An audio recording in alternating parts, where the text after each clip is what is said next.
everybody, and thank you so much for joining us. Welcome back to our two-part series on Social Security. Today, we're going to be joined by our advisor, Wesley Boudreaux, who's going to be speaking to you, Verizon employees, about the nuances of Social Security. Our hope is that this series will help you avoid some of the common missteps as you undergo your retirement journey. Wesley will be highlighting some of the frequent errors and misconceptions, providing you with a clear grasp on the Social Security system.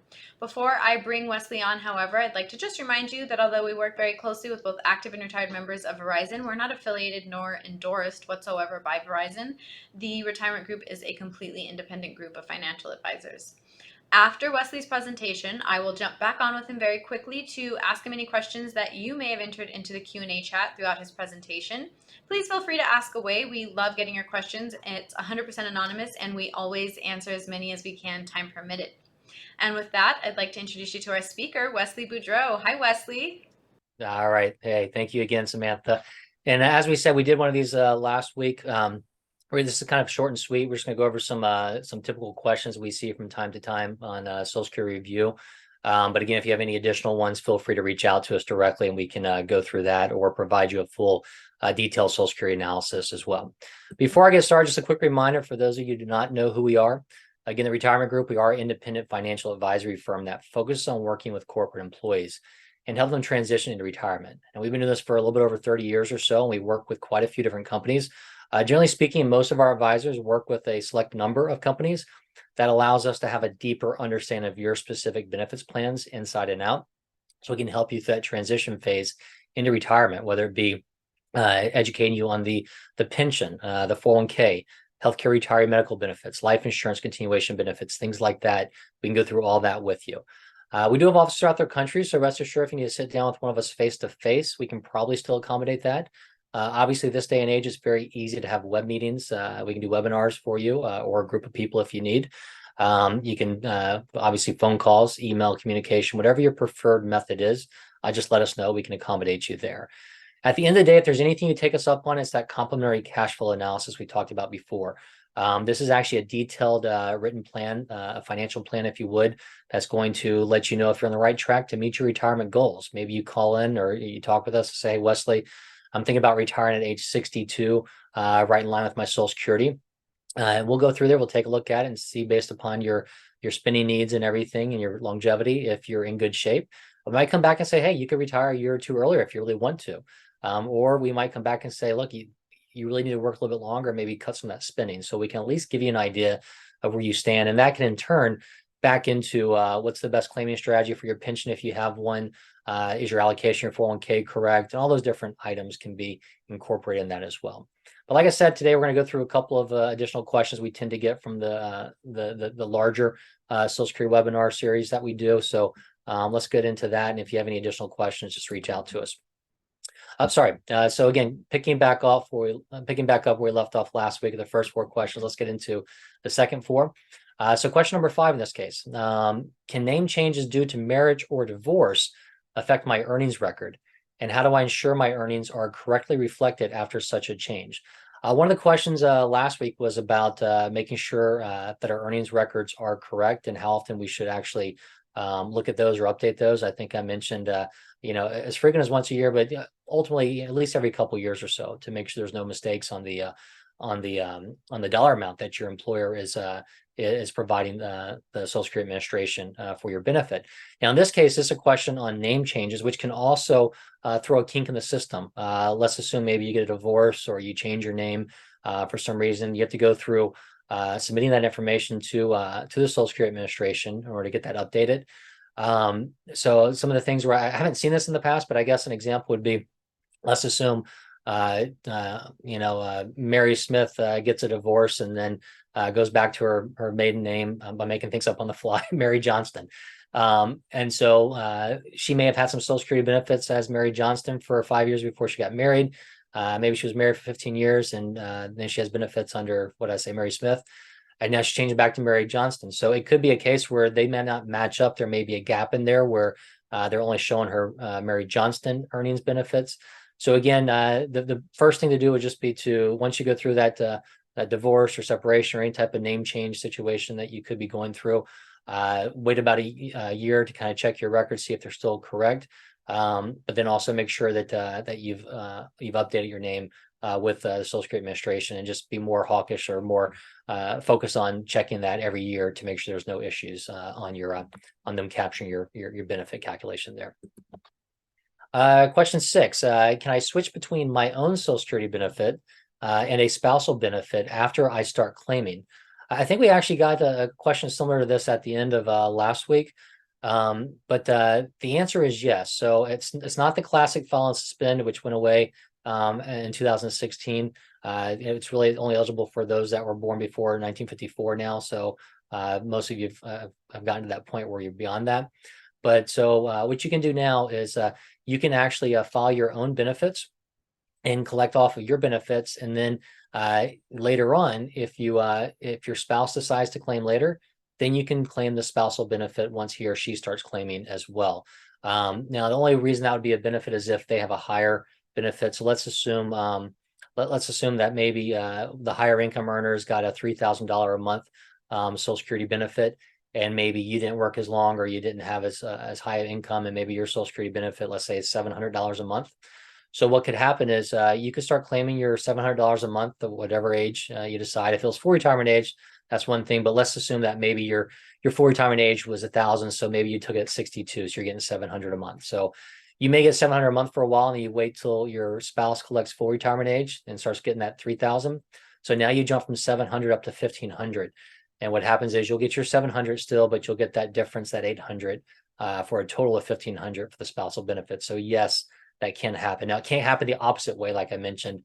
Used to be able to, but now it's primarily you can file on your own benefits, and then you can also file on the spousal benefits later if you want that bump up.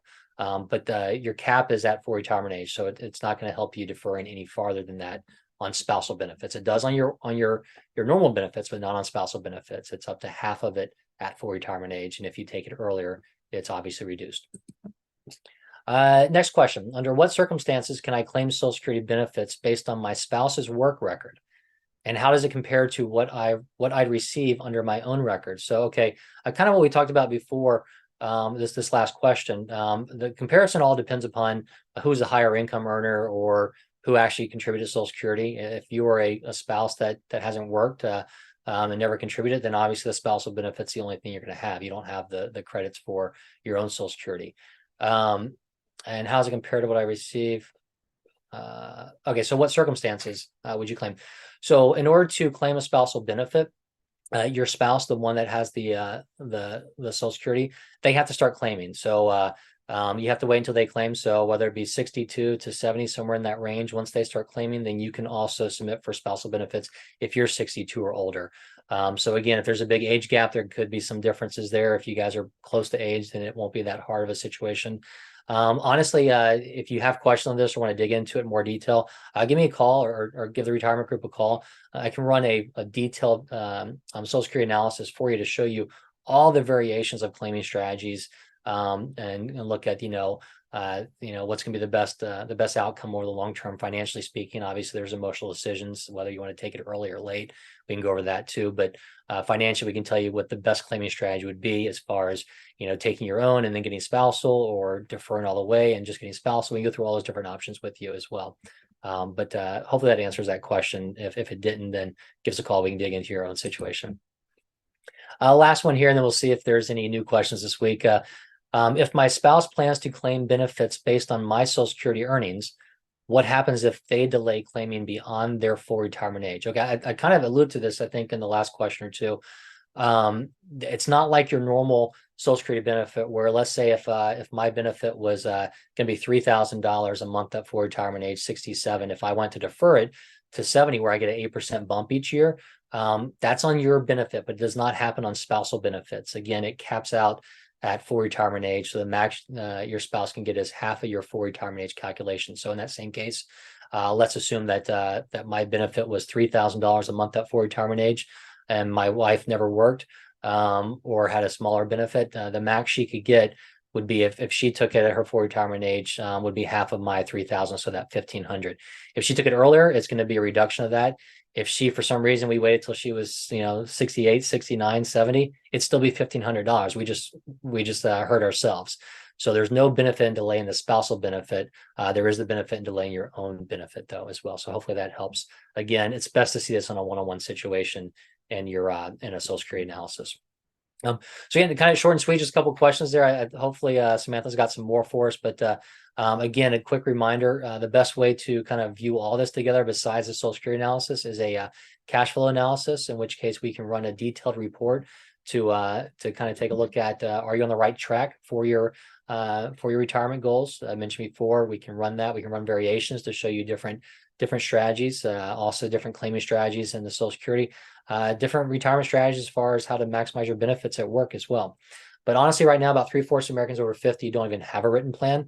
If you can spend about 10 minutes, maybe 20 minutes or so with us gathering some information, just about a week, we can get that detailed report or reports over to you to kind of go through that, see exactly where you stand, to help you feel a little bit more confident about your decisions. And in turn, maybe drive some more information or to help you, make better decisions on your retirement picture with your company, and also maybe look at that 401k analysis as well if you have questions on your allocation, things of that nature as well. So hopefully that helps a little bit. But again, I'll keep these up here for a little bit when we go through the additional questions, but there's a couple QR codes. If you'd like to schedule a meeting with myself or one of the other advisors in the office, you can go ahead and use that. I think those meetings, they block about a week out. So if you need something earlier, just give us a call. There's also a LinkedIn QR code if you want to follow us on LinkedIn or get into your company specific LinkedIn page we may have. That will give you updates on more specific webinars. And as always, you can reach that info@retirementgroup.com or 1-800-900-5867. Did we get any questions, hopefully? Yes, we did. We actually got two. The first one, how can I determine if I'm eligible for Social Security benefits based on my spouse's record, especially if I don't have the required 40 work credits? Okay. Yeah, we kind of talked about this, but the requirements, the 40 work credits you're talking about, that's really going to be for your own personal benefit. Doesn't matter if you didn't work a day in your life, you can be eligible for spousal benefits. But again, that eligibility that I talked about is you won't be eligible for them until your spouse would file. So if he or she does it 62 or 67 or 70, it just kind of depends. But once they decide to pull the trigger, you can. Now you would have had to have been married for at least a year, so you can't go in there, get married, and start collecting the next day or next month. So that's one small caveat, is again being married for at least a year before you can actually start collecting on their benefits. So again, as long as you're married for a year, you can collect on their benefits. The 40 credits does not have any bearing on spousal benefits. That's only for your own benefit calculation. Thank you. And I want to apologize if you guys hear the jets going off behind us. They are super loud. So I'm sorry. If I claim benefits under my ex's record, will it impact or reduce the benefits my ex receives? Okay.